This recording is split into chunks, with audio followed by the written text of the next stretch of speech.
And, I work with our friends at the Daily Signal as well. And joining us now for kind of a hybrid simulcast, if you will, is the head of No Gerrymandering VA.org. He is a dear friend and a confessed Democrat on the program. He is the great Brian Cannon, who did the unthinkable 5 years ago, which was actually amend Virginia's constitution to try to protect voters and the districts that they lived in, to keep the politicians, Brian, as you once taught me, to keep the politicians from picking their voters and allowing it to go back to being the other way around. How are you doing this morning? I'm doing well, Joe. Glad to be talking with you. It's been an ongoing conversation for a number of years, and I love it. So thanks for having me on. Certainly, when the constitutional amendment here in Virginia was passed, the concern was kind of put aside because constitutional amendments are very hard to, or at least we thought they were very hard to change. So therefore, did you move on to other business? Did you start selling real estate? What happened to you after the constitutional amendment finally went into effect?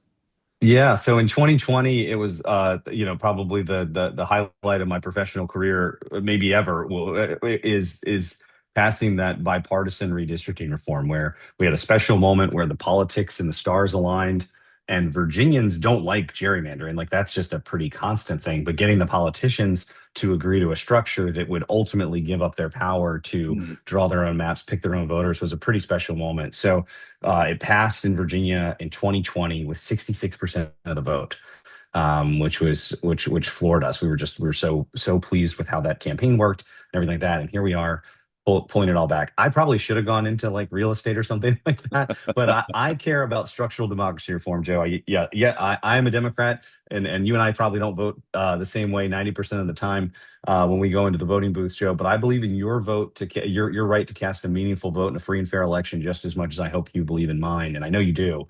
Mhm. And so there's some baseline structural problems in our democracy that we can't even expect our representatives to have an honest conversation about taxes, entitlements, et cetera, if we don't have a system that incentivizes them to listen to us. And so stopping gerrymandering is one of those ways, and there's a number of others ones. So I've moved on. I worked at Fair Vote, which is a national organization which works on ranked choice voting and things like that. But I'm pulled back into this Virginia redistricting battle because the Dems are pushing through an illegal constitutional amendment. Of a deal. Brian Cannon is on with us. He's got the band back together. It's redistricting no gerrymandering VA.org is where you find them and help them out because it's a lot of the same players. It was only, as you said, 5 years ago. Folks like Governor George Allen, former Virginia Senator Chap Peterson was one of the most vocal civil rights fighters in the Virginia Senate until they ousted him Machiavellianly as well. It was such a whirlwind when the discussion of redistricting was going on across the nation. It seemed like Virginia wasn't paying attention because we were already covered with the constitutional amendment. So all of a sudden, we hear about contributions from Eric Holder's Political Action Committee. Within a few days, it was a special session was called, and it seemed like before anyone had a chance to get a hold of a railing, this had already passed and was going to come to a calendar. Yeah, Joe, it was crazy. It passed on October 31st. It passed on Halloween, which is fitting for how spooky this amendment really is and how it really does steal Virginians Mhm. meaningful votes of Mhm. both parties, by the way, I would say.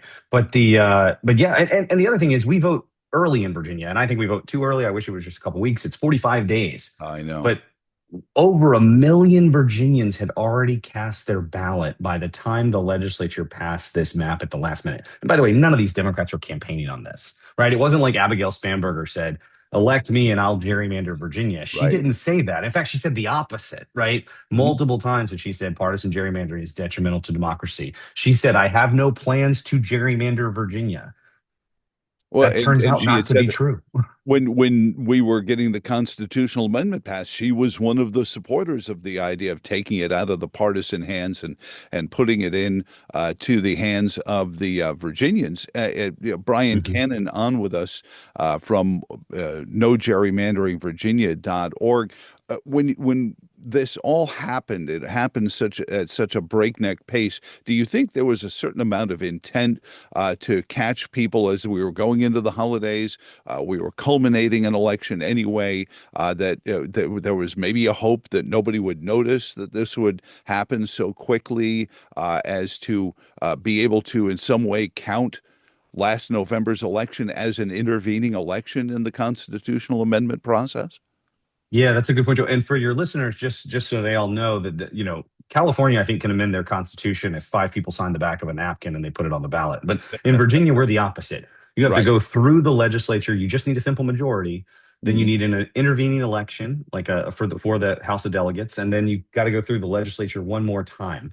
So usually that happens. Our legislative sessions, January, February, March timeframe. Usually the constitutional amendment gets passed, the intervening election in November. You come back in January, you decide whether you want to pass it again. And then it would go to a vote of the people. And it just needs a simple majority every step of the way. But what was robbing Virginia voters of that chance was passing it so last minute before that. It really wasn't expected. But Joe, I also think as much as I think that was kind of a bit of a Machiavellian plan, I also think there's just a level of disorganization and incompetence in both political parties, and I think they couldn't figure out how to do this. I think they were having trouble getting the votes because there are some Democrats who voted for this. I'm disappointed in them, but they voted for this reluctantly because they were told, "Oh, it's just going to be temporary." That's not Right. true. "Oh, it's just this one off to fight. We have to fight back." That's not true in this way. And so they had to scramble to get it done. So I Mhm. wouldn't attribute too much strategic planning to them. Well, actually, that's an interesting point. It was almost scrambling to find states that could redistrict, and maybe somebody came across and said, maybe if we do this fast enough, what do you make? And one of the opponents, and I think in one of the court cases that have been all waylaid through Yeah. judicial, I call it malpractice, but their jurisprudence, if you will. One of the arguments was that we had been voting, and you mentioned the millions of Virginians that had already voted. The argument against it was one I had never heard before, was that because Virginia doesn't tabulate the votes until election day, that those 45 days that most Virginians think they're voting, they're not really voting. It's just they're collecting your ballots, and we'll tabulate them all on election day. And so that day is the only day that counts as an election day, and all the other 45 days are just a function of that final election day. When you heard that, did that surprise you that that was one of the arguments? Yeah, because it look, the definition of what is election day to me is the day that I go to vote Yeah. personally. Hmm. Right now, legally in Virginia, we expanded early voting, and when the Democrats last held power in like 2020 or something like that, expanded early voting and all that stuff for COVID. Most of which, by the way, I'm in favor of.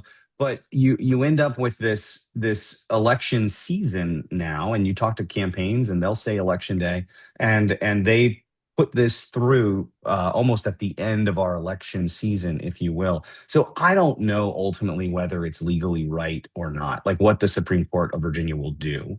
Right.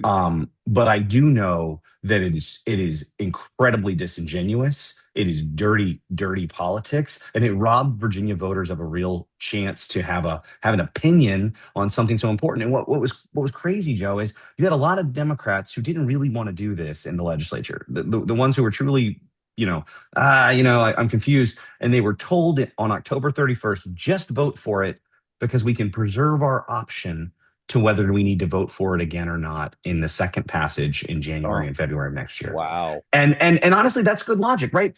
Keep your doors open. This isn't the final vote. We'll come back and decide later. The problem with it is then in January, everybody's like, "Oh, it's inevitable. You can't stop it now," and they chickened out, and that was the problem. And I think that's what happened to the governor too. Brian Cannon, again, it's nogerrymanderingva.org. You have a Facebook page as well, I presume? Yep, we're on Facebook and we're on Twitter or X at No Jerry VA on X, and then just No Gerrymandering Virginia on Facebook. So we'd love folks to follow us, amplify the message. It's we're not going to have all the TV money that the bad guys here do, but so we're going to be amplifying via social media. Well, I appreciate it, sir. Thank you for your visit with us, and I appreciate it. And we'll talk again before April 21st, I'm sure. Looking forward to it, Joe. Thank you.